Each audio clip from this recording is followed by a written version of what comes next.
இயேசு கிறிஸ்துவின் இனிதான நாமத்தில் இன்றைய ஆவிக்குரிய சிந்தனைக்கு உங்களை அன்புடன் வரவேற்கின்றோம்.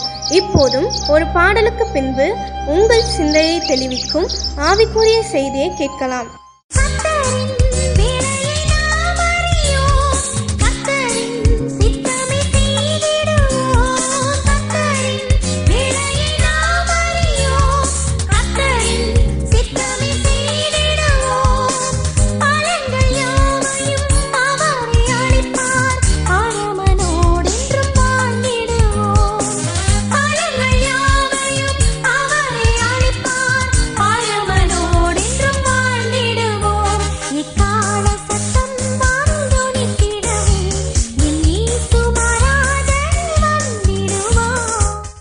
ஆண்டவர் இரட்சகருமாக இயேசுவின் இனிதான நாமத்தினால் உங்களை வாழ்த்துகிறேன். இந்த நாள் நம்முடைய ஆவிக்குரிய சிந்தனைக்காக எபிரேயருக்கு எழுதின நிருபம் 11ஆம் அதிகாரம் 25-26 வசனங்களை நான் வாசிக்கிறேன்.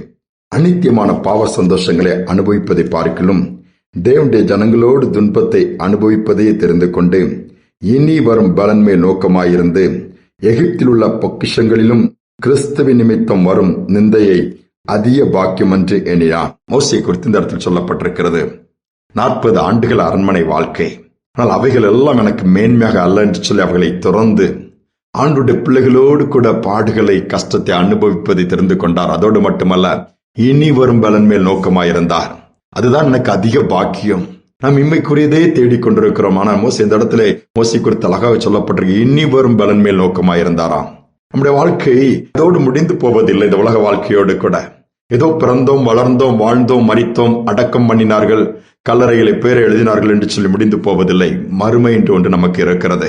அங்குதான் கர்த்தர் இந்த பூமியிலே பட்ட பாடுகள், வேதனை, கஷ்டங்கள், கண்ணீர், கிறிஸ்துவுக்காக சகித்த அத்தனைக்கும் பிரதிபலன் கொடுக்க போகிறார். நித்திய காலமாய் ஆண்டவரோடு வாழ்கிற ஒரு வாழ்க்கை வைத்திருக்கிறார். அதுதான் அதிக பாக்கியம் என்று மோசே அன்றே அறிந்தபடியினால் இனி வரும் பலன் மேல் நோக்கமாயிருந்தார். இன்னைக்கு நாம் எப்படி இருக்கிறோம்? நம்முடைய தெரிந்து கொள்ளுதல் எப்படி இருக்குது? ஒரு காரியத்தை குறித்து தெரிந்து கொள்ளும் பொழுது சாய்ஸ் ஒன்று வரும் பொழுது அது இனி வரும் பலனை கொண்டு வரக்கூடியதா இருக்குமா, அல்லது மறுமைக்குரிய வாழ்க்கையில் அது எனக்கு ஆசீர்வாதத்தை கொண்டு வரக்கூடியதா இருக்குமா, இல்லை மறுமைக்குரிய வாழ்வை இழக்கக்கூடியதாய் இம்மைக்குரியது மட்டும் கொடுக்கக்கூடியதா இருக்குமா என்பதை நாம் கவனிக்க வேண்டியது அவசியமா இருக்கிறது. ஒரு திருச்சபையில ஆராதனை நடக்கும் பொழுது அதனுடைய போதகர் ஒரு வயது முதிர்ந்த பெரியோரை அறிமுகப்படுத்துகிறார்.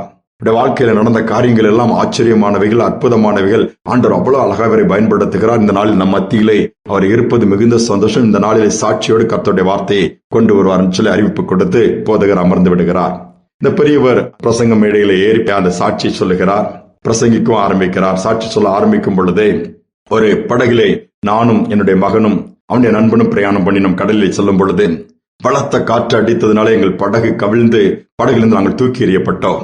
நான் தட்டி தடிமாறி, எனக்கு நன்றாக நீச்சல் தெரியும், நன்றாக நான் ஆண்டவரை நேசித்தபடியினால், ஜபித்தபடியினாலே ஆண்டவர் திரும்ப அந்த படகு அந்த கட்டுமரத்தை பிடித்து அதிலே ஏறி உட்காரக்கூடிய பாக்கியத்தை கொடுத்தார். அடுத்து பார்க்கும்போது என் மகனை காணவில்லை. அருகிலே தண்ணீரில் தத்தளிக்கிறதை பார்த்தேன். அவனுடைய நண்பனும் தண்ணீரில் தத்தளிக்கிறதை பார்த்தேன். அவர்களை எப்படியாவது காப்பாற்ற வேண்டும். ஃபர்ஸ்ட் யாரை காப்பாற்றுவது?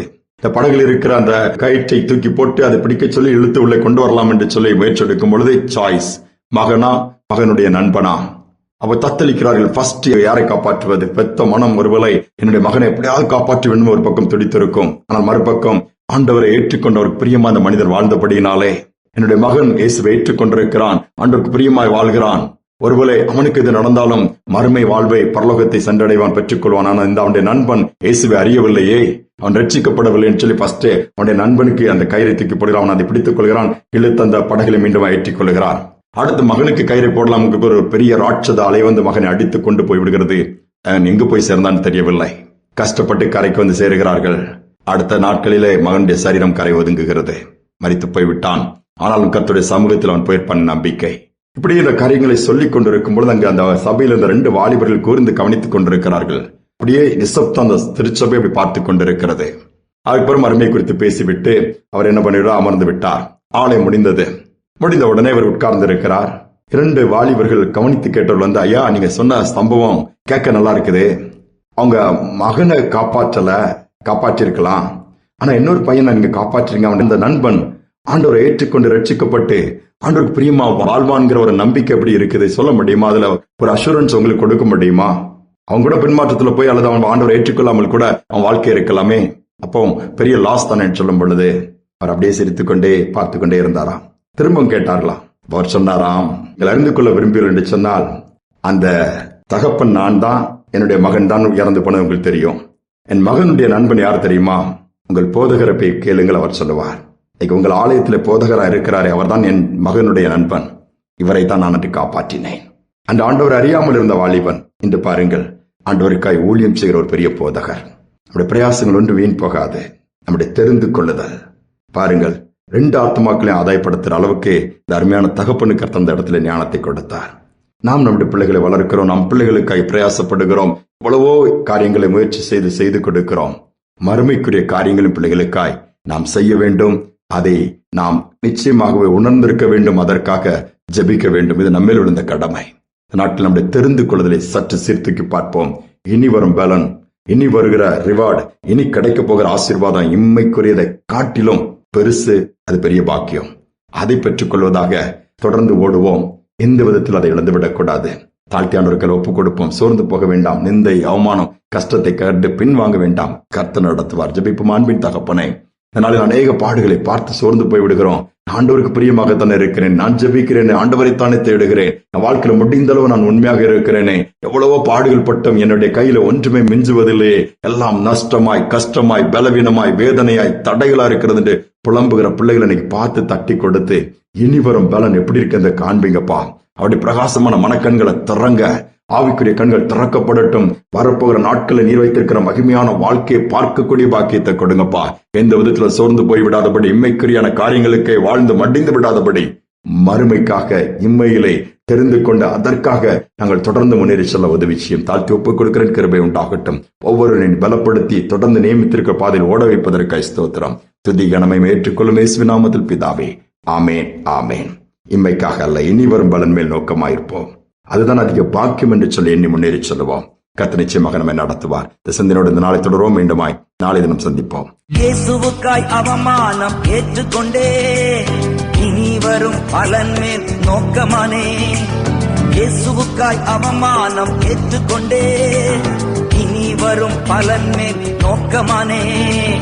அழிந்து போகும் பாராட்டு வேண்டாமே, அழிந்து போகும் பாராட்டு வேண்டாமே. அரவணைக்கும் இயேசு போதும் போதுமே, அரவணைக்கும் இயேசு போதும் போதுமே. இயேசுவின் கரங்களை பற்றி கொண்டே, நான் இயேசுவின் கரங்களை பற்றி கொண்டே. எதற்கும் பயம் இல்லையே, இனியும் கவலை எனக்கில்லையே. எதற்கும் பயம் இல்லையே, இனியும் கவலை எனக்கில்லையே.